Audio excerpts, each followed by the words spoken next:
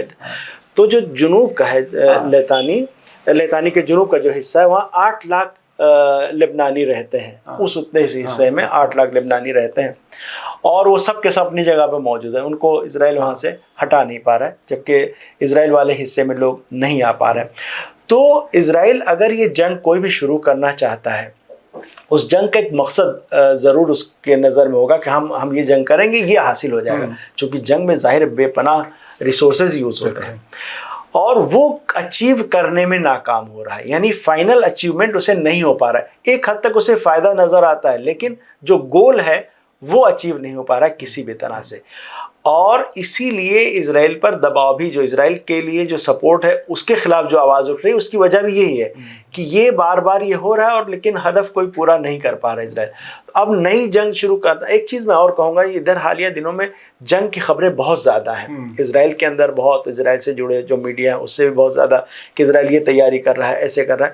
بے شک اسرائیل کا جو ریکارڈ ہے اس میں یہ ہے کہ حملے کر سکتا ہے، لیکن وہ ڈیلیبریٹلی ایسا بھی چاہ رہا ہے کہ ایران اور باقی جو ملک ہیں جن کے ساتھ اس کی جنگ ہے، ان میں ایک ماحول بنا رہے، لوگ ڈرے رہیں، اسی انتظار میں رہیں کہ ہاں کبھی بھی اسرائیل حملہ کر دے گا، کبھی بھی کر سکتا ہے. وہ جان بوجھ کے بھی ایسا کر رہا ہے کہ اس طرح کے یعنی سکون نہ پیدا ہونے. اس پہ کیا ہوتا ہے کہ ساری توجہ جنگ کے ماحول پر رہتی ہے، باقی چیزیں، باقی سرگرمیاں آپ کی متاثر ہوتی ہیں. تو جان بوجھ کے تو ایران میں اس پہ باقاعدہ یہ بات ہو گئی کہ یہ جو ایک ہے کہ نہ جنگ نہ پیس، یہ اس طرح ماحول بنا کے رکھنا اسرائیل کی بھی کوشش ہے. تو اس پہ یہ ہے کہ آپ ٹھیک ہے، یہ جو ڈیفنس کے لوگ ہیں یہ اپنا کام دیکھیں، باقی جتنے لوگ اپنا کام سکون سے. اب ملک کی ترقی کا کام اسی طرح سے ہوتے رہنے چاہیے. اچھا، میں بالکل آخری سوال بھارت سے متعلق. اس جنگ کے دوران بھارت سے ہتھیار جانے کی بھی خبریں آئیں اسرائیل کو.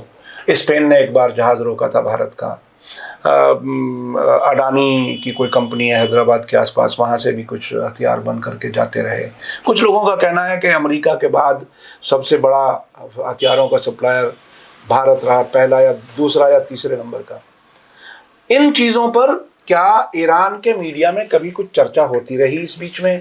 اور ہوتی رہی تو وہ کس طرح سے؟ کیا مطلب تھوڑا سا میں سمجھنا چاہوں گا. دیکھیے، ایران میں جو مین اسٹریم میڈیا ہے اس پہ اس پہلو پہ بہت بات نہیں ہوئی، لیکن جو کچھ یوٹیوب چینلز ہیں اس پہ جو بات ہوئی وہ ہندوستان اور ایران تعلقات کے سلسلے میں اچھی بات نہیں تھی.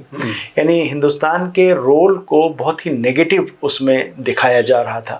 میں الگ سے بہت چیک نہیں کر پایا کہ یہ بات کہاں تک صحیح ہے، لیکن یہاں تک بات کی گئی کہ ہندوستان کی طرف سے ایکچولی موساد کو ہیلپ دی گئی. اس طرح کی باتیں بہت ہوئیں، اور ایک آدھ دو ملکوں کا اور بھی اس میں نام لیا گیا کہ انہوں نے بھی بہت مدد کی، لیکن ہندوستان کا نام عام طور پہ اس طرح کے اس اینگل سے نہیں آتا کہ وہ فلاں کسی ملک کی انٹیلیجنس کو سپورٹ کر رہا ہے. لیکن اسرائیل کے سلسلے میں یہ نام میں کچھ چینلوں میں نے دیکھا یہ بات ہوتے ہوئے کہ بھئی چلیں ہندوستان کا نام تو چھپایا نہیں جا سکتا، ہندوستان کا نام تو بالکل سامنے ہے، اور ہندوستان نے تو یعنی اس طرح سے اتنے وثوق سے اتنے یقین سے اس طرح کی باتیں وہاں پر کی گئیں. مگر مین اسٹریم میڈیا میں یا جو آفیشلز جو بیان دے رہے ہیں اس میں کہیں ہندوستان کا مجھے اس طرح سے تذکرہ نظر نہیں. جی دیکھیے یہ احتیاط کی بات ہوتی ہے. میں چلتے چلتے میں ایک احتیاط کا ذکر تجربے کے طور پہ بتا دوں. اس جنگ کے دوران المیادین ٹیلی ویژن چینل کی ایک محترمہ جرنلسٹ ہیں زینب الصفار، ان سے ہمارا رابطہ ہے. وہ ایک بار ہندوستان آئی تھیں تو انہوں نے رمضان کے دنوں میں مجھ سے ایک غازہ کے لوگوں کے لیے پیغام کے لیے کہا کہ ریکارڈ کر کے بھیج دیں. تو میں نے وہ ریکارڈ کر کے بھیجا، اور اس میں محمود عباس کا ذکر ایک ٹریٹر کے طور پر ایک جملے میں نے کیا. بعد میں پتہ چلا کہ انہوں نے وہ ایڈٹ کر دیا وہ والا حصہ. تو یہ اتنی احتیاط کہ محمود عباس کو بھی ٹریٹر کے طور پر ہم اپنے چینل سے نہ کہیں. ایک اور احتیاط میرے اس سامنے اس دوران آئی. میں پبلک میں اس لیے بتا رہا ہوں کہ یہ جرنلسٹ اندر سے بہت سے تجربے کرتا ہے اور لوگوں کو پتہ ہونے چاہیے. سوشل میڈیا کا میننگ یہ ہے. آپ کے یہاں تہران میں ایک اردو بولنے والے حماس کے نمائندے ہیں خادم قدومی. تو ان سے میں ایک بار انٹرویو کر رہا تھا. ان سے میں نے انٹرویو کرتے کرتے عرب حکمرانوں کا ذکر کر دیا. تو انہوں نے روک کر کے کہا کہ یہ سوال نہ کرو، اس پر ہم بات نہیں کرنا چاہتے. تو یہ احتیاط میں سمجھتا ہوں ایران کے میڈیا نے بھی کی جو بھارت کے سلسلے میں کی، اور بہرحال یہ اپریشیبل ہے. اور یہ تجربات ہیں جو جرنلسٹ کے طور پر ہم آپ کے سامنے شیئر کرتے ہیں. آج کا ویڈیو آپ کو کیسا لگا؟ بہت بہت شکریہ احمد عباس صاحب، آپ نے ہمیں وقت دیا. اور میں اپنے درشکوں سے کہوں کہ آپ کو یہ ویڈیو کیسا لگا کمنٹس میں ضرور لکھیں، اور زیادہ سے زیادہ لوگوں تک شیئر کریں. جب احمد عباس صاحب تہران میں ہوتے ہیں وہاں بھی ہمیں ٹائم دے دیتے ہیں، کبھی یہاں اپنے چھٹی پر آتے ہیں تب بھی ہم ان سے وقت لے لیتے ہیں. ان کے ہم شکر گزار ہیں. اسی کے ساتھ مجھے دیجیے اجازت. دھنیہ واد، شکریہ. جے بھارت، جے ہند. ہمارے چینل میڈیا سٹار ورلڈ کو سبسکرائب کیجیے اور بیل آئیکن دبائیے تاکہ ہماری ہر نئی ویڈیو کا نوٹیفیکیشن آپ کو سیدھے ملتا رہے. اگر آپ کو ہماری خبریں پسند آتی ہیں تو انہیں اپنے واٹس ایپ، انسٹاگرام، فیس بک اور ٹویٹر اکاؤنٹس پر شیئر کرنا نہ بھولیے تاکہ اور لوگ بھی حقیقت سے واقف ہو سکیں.